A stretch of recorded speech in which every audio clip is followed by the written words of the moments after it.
Teman-teman, di next edition di Literasi and Ngopi, saya akan sedikit membacakan buku ya, temanya di podcast Bincang Ngopi yang akan saya bacakan bukunya. Yang pertama buku yang akan saya dapat bacakan untuk teman-teman adalah buku yang berjudul Kunci Berpikir Positif ala Napoleon Hill. Yes.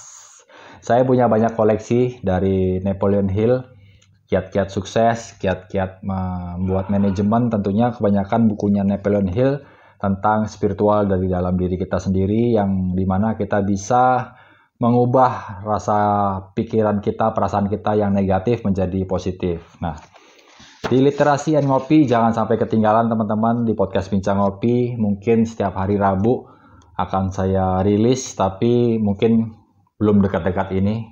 Jadi buku yang akan saya bacakan adalah ini nih, keren nih. Nah, di bab pendahuluannya bisa saya bagikan sebagai teaser adalah: Anda mengakui bahwa Anda memiliki daya kreatif yang dianugerahkan Tuhan pada diri Anda. Anda belajar mengendalikan emosi agar bisa selalu mengarahkan daya kreatif Anda untuk kebaikan diri Anda sendiri.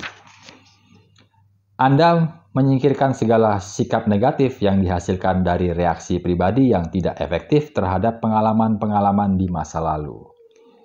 Anda menaklukkan rasa takut, menyadari bahwa emosi itu bisa mempengaruhi daya kreatif Anda jika Anda mengizinkannya untuk menguasai pikiran Anda. Anda hanya membayangkan hal-hal baik terjadi pada diri Anda agar daya kreatif ini dapat diekspresikan semata-mata dalam kerangka berpikir yang baik dan positif.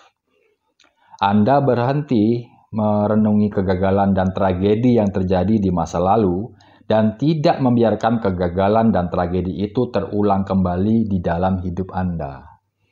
Anda mengarahkan perasaan dan hasrat terkuat Anda pada hal-hal yang benar-benar Anda inginkan dalam hidup ini.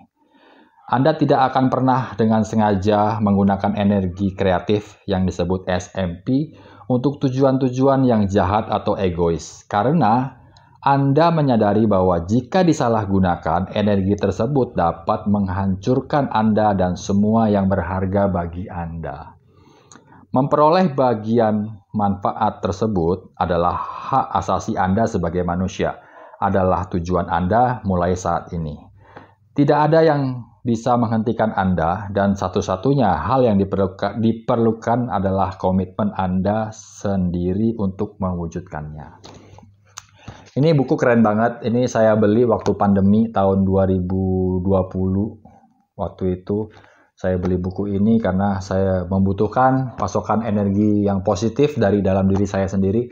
Saya tidak mau curhat sama orang, saya tidak mau melakukan aktivitas yang bersentuhan, berdekatan dengan orang, karena pada saat itu semua orang dalam keadaan energi negatif. Saya paham karena setiap orang punya porsi masing-masing terhadap suatu kejadian dalam hidup. Kebanyakan pada saat itu teman-teman sekeliling saya memiliki kekuatan negatif yang bisa mempengaruhi satu sama lain. Akhirnya saya merenung diri banyak di dalam rumah saja, nggak kemana-mana.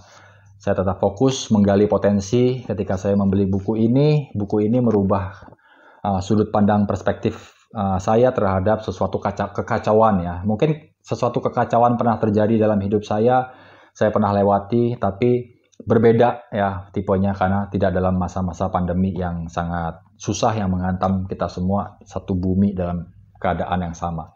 Jadi ketika di dalam kegalauan, kegabutan, saya membeli sebuah buku Napoleon Hill, ya kan, koleksi saya banyak sekali Napoleon Hill. Kalau teman-teman bisa mampir ke sini membaca-baca tentang Napoleon Hill, banyak sekali, termasuk satu buku koleksi ini datang pada saat dimana dunia sedang membutuhkan kekuatan positif, ya kan.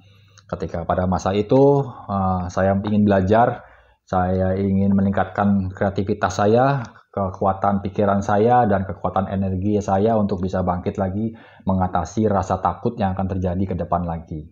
Jadi di tahun 2022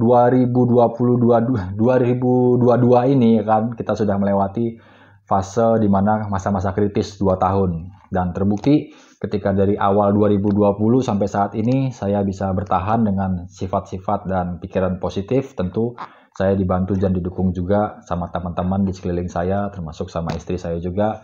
Dukungan-dukungan itu datang ke dalam kehidupan saya, termasuk ketika saya membeli dan membaca buku ini. Jadi ketika saya membaca ini di pertengahan, ada kekuatan yang memberikan saya dorongan untuk bisa lebih hidup kreatif lagi. Contohnya, ketika saya selesai membaca buku ini, saya menghadirkan podcast Bincang Ngopi ada di dalam kehidupan saya. Dan itulah sisi positif yang dapat saya bagikan kepada orang-orang di dalam podcast. Kita membagikan suara-suara, membagikan energi yang dapat dibagikan sama teman-teman dengan secangkir kopi panas, dengan 1000 cerita dan inspirasi tentunya. Nah, saya juga ingin membagikan sebuah cerita ya ketika saya juga berubah hidupnya, sudut pandang saya diisi kekuatannya, energinya dengan cara membaca buku. Membaca buku buat saya yang ada fisik rilisannya seperti ini dapat memberikan saya lebih menjadi menjadi manusiawi lah. Ketika saya membaca buku di digital, mata saya tidak kuat karena terus mematap monitor yang ada di handphone. Akhirnya saya tetap fokus sekarang membeli buku-buku yang bisa disentuh, bisa diraba, bisa dicium, bisa dirasakan ya kan, secara rilisan fisik ya. Saya senang menaruh buku ini rilisan fisik. Ketika saya kadang-kadang membutuhkan, saya ambil lagi, saya baca-baca ulang. Ada teman-teman yang juga datang kemari, mereka juga membaca buku sambil ngopi, tentunya menjadikan hidup saya dan teman-teman di sekeliling saya lebih berarti lagi. Dengan kopi panas, membaca buku, menikmati diri sendiri, me time, kapanpun, dimanapun, saya rasa itu sangat kita butuhkan sebagai manusia yang beranjak dewasa, lebih banyak mendengarkan diri sendiri, lebih banyak berpikir, dan lebih banyak merasakan suasana hati, suasana sekitar, energi-energi yang ada, apa saja ya kan, banyak sekali tentunya. Nah, nantikan literasi and ngopi di podcast Bincang Ngopi. Pembacaannya bisa dengan saya, karena saya juga lagi belajar membacakan buku ya. Jadi audiobook.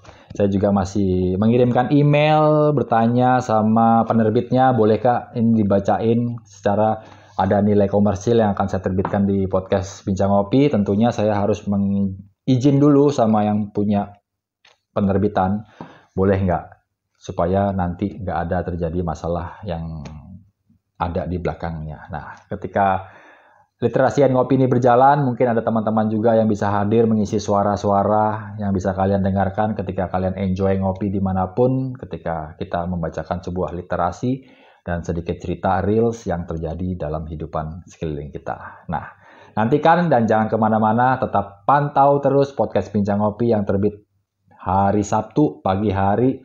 Pastikan kita semua stay tune dan mendengarkan lagu-lagu pilihan yang terus saya hadirkan ke hadapan kuping dan perasaan kalian.